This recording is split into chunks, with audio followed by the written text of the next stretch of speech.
Rowdy sheeter ಬಿಕ್ಲು ಕೊಲೆ case ವಿಚಾರಕ್ಕೆ ಸಂಬಂಧಪಟ್ಟಂತೆ ಬಿಕ್ಲು ಶಿವನ ಕೊಲೆ ಕೇಸ್ ವಿಚಾರಕ್ಕೆ ಸಂಬಂಧಪಟ್ಟಂತೆ ಈಗಾಗಲೇ ಪೊಲೀಸರು ತನಿಖೆಯನ್ನು ಕೈಗೊಂಡಿದ್ದಾರೆ.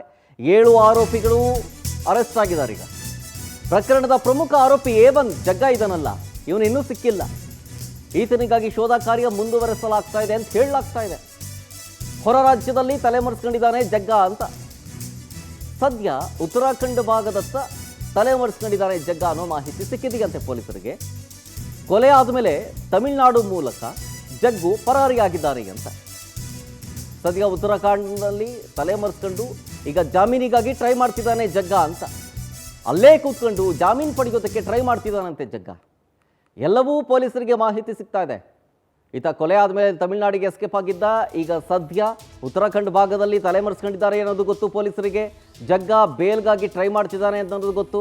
ಆದರೆ ಆತನನ್ನು ಅರೆಸ್ಟ್ ಮಾಡೋದಕ್ಕೆ ಮಾತ್ರ ಆಗ್ತಾ ಇಲ್ಲ ಹೀಗನ್ನುವಂಥದ್ದು. ಈ ಕೊಲೆ ಪ್ರಕರಣದಲ್ಲಿ ಪ್ರಮುಖವಾದಂತಹ ಆರೋಪಿ A1 ಜಗ್ಗ, ಈತ ಮಾತ್ರ ಖಾಕಿ ಕಣ್ಣಿಗೆ ಬಿದ್ದಿಲ್ಲ. ಆದರೆ ಆತ ಏನೇನು ಮಾಡ್ತಿದ್ದಾನೆ ಅನ್ನೋದು ಮಾತ್ರ ಚೆನ್ನಾಗಿ ಗೊತ್ತಾಗ್ತಾ ಇದೆ ಪೊಲೀಸರಿಗೆ. ಹೆಂಗೆ ಹಾಗಾದ್ರೆ ಇದು ಅರ್ಥ ಆಗ್ತಿಲ್ವಲ್ಲ. ಒಬ್ಬ ಕೊಲೆಯ ಪ್ರಮುಖ ಆರೋಪಿ ಕೈಗೆ ಸಿಕ್ತಲ್ಲ ಪೊಲೀಸರ ಕೈಗೆ ಅಂತಂದ್ರೆ ಹೆಂಗೆ? ಕೊಲೆ ಪ್ರಕರಣದಲ್ಲಿ ಒಬ್ಬ ಆರೋಪಿಯನ್ನ ಇನ್ನೂ ಕೂಡ ಬಂಧಿಸಕ್ಕಾಗಿಲ್ಲ ಖಾಕಿಗೆ. ಸೊ ಹಾಗಾದ್ರೆ ಪೊಲೀಸರು ವಿಫಲವಾದಂತೆಯೇ ಲೆಕ್ಕ ಅಲ್ವಾ ಮೇಲ್ನೋಟಕ್ಕೆ? ಈಗ ಆಲ್ರೆಡಿ 7 ಜನ ಆರೋಪಿಗಳು ಏನ ಮಾಡಿದ್ದಾರೆ, ತಾವಾಗೇ ಬಂದು ಶರಣಾಗಿದ್ದಾರೆ. ಫಸ್ಟ್ 5 ಜನ ಹಂತಕರು ಬಂದರು, ಪೊಲೀಸರು ಮುಂದೆ ಶರಣಾಗತಿಯನ್ನ ಮಾಡಿದ್ರು, ನಾವು ಇದರಲ್ಲಿ ಭಾಗಿಯಾಗಿದ್ದೀವಿ ಅಂತ. ಅದಾದ್ಮೇಲೆ ಮತ್ತಿಬ್ರು ಬಂದರು, ಸರೆಂಡರ್ ಆದ್ರು. ಈಗ ಪೊಲೀಸರು ವಿಚಾರಣೆ ಮಾಡ್ತಾ ಇದ್ದಾರೆ. ಈ 7 ಜನರನ್ನ ಬಂಧಿಸಿದ್ದು ಪೊಲೀಸರ ಕಾರ್ಯಾಚರಣೆಯಲ್ಲಿ ಅಲ್ಲ, 7 ಜನ ತಾವಾಗೇ ಬಂದು ಸರೆಂಡರ್ ಆಗಿರೋದ್ರಿಂದಾಗಿ. ಹಾಗಾದ್ರೆ ಪೊಲೀಸರ ಕೈಯಲ್ಲಿ ಒಬ್ಬ ಆರೋಪಿಯನ್ನ ಅರೆಸ್ಟ್ ಮಾಡೋಕ್ಕೂ ಕೂಡ ಆಗಿಲ್ವಲ್ಲ. ಇನ್ನು ಪ್ರಕರಣದ ಪ್ರಮುಖ ಆರೋಪಿ ಜಗ್ಗ, ಅವನು ಎಸ್ಕೇಪ್ ಆಗಿದ್ದಾನೆ. ಅವನೇನೇನು ಮಾಡ್ತಿದ್ದಾನೆ ಅಂತ ಮಾತ್ರ ಕಾಕಿ ಗೊತ್ತು. ಆದ್ರೆ ಇನ್ನೂ ಕೂಡ ಆತನನ್ನ ಅರೆಸ್ಟ್ ಮಾಡುವಂತ ಗೋಜಿಗೆ ಹೋಗಿಲ್ಲ. ಯಾಕೆ? ತಾನಾಗೆ ತಾನು ಸರೆಂಡರ್ ಆಗಬೇಕಾ? ಅಲ್ಲಿ ತನಕ ಕಾದು ನೋಡ್ತಾರ. ಆಮೇಲೆ ಉತ್ತರಾಖಂಡ ಭಾಗದಲ್ಲೇ ಇತ್ಕೊಂಡು ಅಲ್ಲೇ ಇತ್ಕೊಂಡು ಇವನು ಬೇಲ್ಗಾಗಿ ಟ್ರೈ ಮಾಡ್ತಿದ್ದಾನೆ ಅನ್ನೋ ಮಾಹಿತಿಯೂ ಪೊಲೀಸರಿಗಿದೆ. ಜಾಮೀನು ಸಿಕ್ಬಿಡ್ಲಿ ಆಮೇಲೆ ನೋಡೋಣ ಅಂತನಾ? ಬೇರೆ ಬೇರೆ ಪ್ರಕರಣಗಳನ್ನು ನಾವು ಎಷ್ಟು ಪ್ರಕರಣಗಳನ್ನು ನೋಡಿಲ್ಲ. 48 ಗಂಟೆಗಳಲ್ಲಿ, ಕೇವಲ 24 ಗಂಟೆಗಳಲ್ಲಿ, ಕೇವಲ ಕೃತ್ಯ ನಡೆದ 6 ಗಂಟೆಯಲ್ಲಿ ಪ್ರಮುಖ ಆರೋಪಿಯನ್ನು ಬಂಧಿಸಿದ ಖಾಕಿ ಎಷ್ಟು ಸಲ ನಾವೇ ನ್ಯೂಸ್ ಓದಿದ್ದೀವಿ.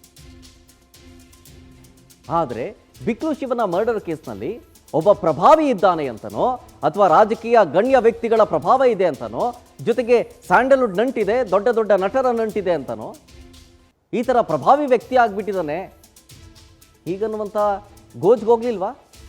ಬೇಡ ಅಂತ. ಭರತಿ ಬಸವರಾಜ್ ಅವ್ರು ನೋಡಿದ್ರೆ ಅವ್ರು ಯಾರು ನಂಗೆ ಗೊತ್ತೇ ಇಲ್ಲ ಅಂತ ಹೇಳ್ತಾರೆ. ಗೊತ್ತಿಲ್ದೇನೆ ಅವ್ರಿಗೆ ಹಾರ ಹಾಕದ, ಅಥವಾ ಗೊತ್ತಿಲ್ದೇನೆ ಅವ್ರ ಪಕ್ಕ ಓಡಾಡೋದ, ಅಥವಾ ಗೊತ್ತಿಲ್ದೇನೆ ನಿಮ್ಮ ಪಕ್ಕ ಕೂರಿಸ್ಕೊಂತೀರಾ? ಯಾರೋ ಒಬ್ಬ ಒಂದು ವೇದಿಕೆಯ ಫಂಕ್ಷನ್ ಮೇಲೆ ಯಾರೋ ಬಂದು ಪಕ್ಕ ಕೂರ್ತಾನೆ ಅಂತಂದ್ರೆ ಗೊತ್ತಿರೋನೇ ಆಗಿರ್ಬೇಕು ತಾನೆ. ಗೊತ್ತಿಲ್ಲದೆ ಇರೋನ್ ಪಕ್ಕ ಬಂದು ಬಿಟ್ಕೊಳಕ್ಕಾಗತ್ತಾ? ನಿಜವಾಗಿಯೂ ಪೊಲೀಸರೇ ಆರೋಪಿ ಜಗದೀಶ್ನನ್ನ ಬಂಧಿಸ್ತಾರ ಅಥವಾ ಅವನೇ ಸರೆಂಡರ್ ಆಗ್ತಾನ ಅಂತ ಅನುಮಾನ ಆಗ್ಬಿಟ್ಟಿದೆ ಈಗ. ಒಂದು ವೇಳೆ ಜಗ್ಗ ಏನಾದರೂ ಸರೆಂಡರ್ ಆದರೆ ಪೊಲೀಸರ ವೈಫಲ್ಯನೇ ಹೌದು. ಈ ಕೇಸ್ನಲ್ಲಿ ಎಲ್ಲರೂ ಕೂಡ ಯಾರ್ಯಾರು ಬಂಧಿತರಾಗಿದ್ದಾರೋ ಎಲ್ಲರೂ ಕೂಡ ಸರೆಂಡರ್ ಆದವರೇ ಆಗ್ಬಿಡುತ್ತೆ. ಹಂತಕರ ಸುಳಿವು ಪತ್ತೆ ಮಾಡೋದಕ್ಕೆ ಪೊಲೀಸರು ವಿಫಲರಾದ್ರ? ಭಾರತೀನಗರ ಪೊಲೀಸರು ನಿಜಕ್ಕೂ ಕೆಲಸ ಮಾಡ್ತಾನೆ ಇಲ್ವಾ ಈಗನ್ನುವಂಥ ಪ್ರಶ್ನೆಯನ್ನ ಜನರು ಮಾಡ್ತಾ ಇದ್ದಾರೆ. ಹತ್ಯೆ ಹಾಗೂ ಶರಣಾಗತಿಗೆ ಮೊದಲೇ ನಡೆದಿತ್ತ ಒಳಸಂಚು ಅಂತ. ಇದಕ್ಕೆ ಸಾಥ್ ಕೊಡ್ತಾ ಇದ್ದಾರಾ ಭಾರತೀನಗರ ಠಾಣೆ ಪೊಲೀಸರು? ಏನ್ ಸರ್ ಕಮಿಷನರ್ ಸರ್, ನಿಮ್ಮ ಅಧಿಕಾರಿ, ನಿಮ್ಮ ಸಿಬ್ಬಂದಿಯ ಕಾರ್ಯವೈಖರಿ ನೋಡಿ ಹೆಂಗಿದೆ? ಏನೋ ಇನ್ನೊಂದಷ್ಟು ಮಾಹಿತಿ ಸಿಗ್ತಾ ಇದೆ. ಈಗಾಗಲೇ ಕೆಲ ಸಿಬ್ಬಂದಿ ಜಗದೀಶ್ ಜೊತೆ ಸಂಪರ್ಕವನ್ನು ಹೊಂದಿದ್ದಾನೆ ಅನ್ನುವಂಥ ಆರೋಪ. ಈಗ ಆಲ್ರೆಡಿ ಕೃತ್ಯ ಎಸ್ಕೋಕೆ ಒಬ್ಬ PSI ಕೂಡ ಹೆಲ್ಪ್ ಮಾಡಿದ್ದ, ಲೊಕೇಶನ್ ಕಳಿಸ್ಕೊಟ್ಟಿದ್ದ ಅಂತಿತ್ತಲ್ಲ. ಕೃತ್ಯ ಆದಮೇಲೂ ಸಪೋರ್ಟ್ ಮಾಡಿದ್ದಾರೆ ಇನ್ನೊಂದಷ್ಟು ಜನ ಸಿಬ್ಬಂದಿ ಅಂತ. ಹಾಗಾದರೆ ಈ ರೀತಿಯ ಒಂದು ವಿಚಾರಗಳು ಕಂಡು ಬಂದರೆ ಸಿಬ್ಬಂದಿಗಳನ್ನು ಅಧಿಕಾರಿಗಳ ವಿರುದ್ಧ ಏನಾದರೂ ಕ್ರಮ ಜರುಗಿಸ್ತಾರಾ ಅಥವಾ ಇಲ್ವಾ? ಅರ್ಥ ಆಗ್ತಿಲ್ಲ. ಇದು ಡೀಟೇಲ್ಸ್ ಕೊಡ್ತಾರೆ ಇದ್ರ ಬಗ್ಗೆ ಇನ್ನಷ್ಟು ನಮ್ಮ ಪ್ರತಿನಿಧಿ ವೆಂಕಟೇಶ್ ಲೈವ್ನಲ್ಲಿ. ವೆಂಕಟೇಶ್, ಎಷ್ಟೆಷ್ಟೋ ಪ್ರಕರಣಗಳನ್ನು ನೀವು ಕೊಟ್ಟಿದ್ದೀರಿ. ಪ್ರಮುಖವಾಗಿ 24 ಗಂಟೆಯಲ್ಲಿ ಕೃತ್ಯ ಎಸಗಿದ 24 ಗಂಟೆಯಲ್ಲಿ ಅರೆಸ್ಟ್ ಮಾಡಿದ್ರು, 6 ಗಂಟೆ ಒಳಗಡೆ ಅರೆಸ್ಟ್ ಮಾಡಿದ್ರು ಅಂತ.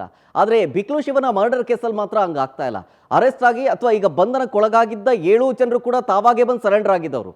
ಜಗ್ಗ ಎಲ್ಲಿದ್ದಾನೆ, ಏನು ಮಾಡ್ತಿದ್ದಾನೆ ಅಂತ ಎಲ್ಲವೂ ಕೂಡ ಗೊತ್ತಿದೆ ಪೊಲೀಸರಿಗೆ. ಆತನನ್ನು ಅರೆಸ್ಟ್ ಮಾಡೋದಕ್ಕೆ ಮಾತ್ರ ಪೊಲೀಸರಿಗಾಗಿಲ್ಲ.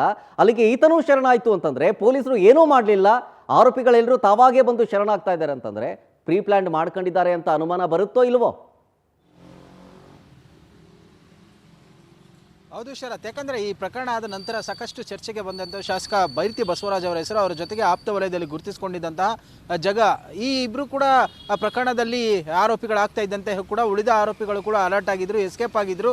ಆದರೆ ಅವ್ರನ್ನ ಬಂಧನ ಮಾಡೋಕ್ಕೆ ಒಂದು ವಿಶೇಷ ತಂಡವನ್ನು ರಚನೆ ಮಾಡಿದ್ದೀವಿ ಅಂತ ಹೇಳಿ ಪೊಲೀಸರು ಹೇಳ್ತಿದ್ದಂಗೆ ಓವರ್ ನೈಟ್ ಬಂದು ಅವರು ಪೊಲೀಸರ ಮುಂದೆ ಸರೆಂಡರ್ ಆಗ್ತಾರೆ. ಅದಾದ ಬಳಿಕ 2 ದಿನಗಳ ನಂತರ ಮತ್ತೆ ಇಬ್ಬರು ಬಂದು ಸರೆಂಡರ್ ಆಗಿರುವಂಥದ್ದು.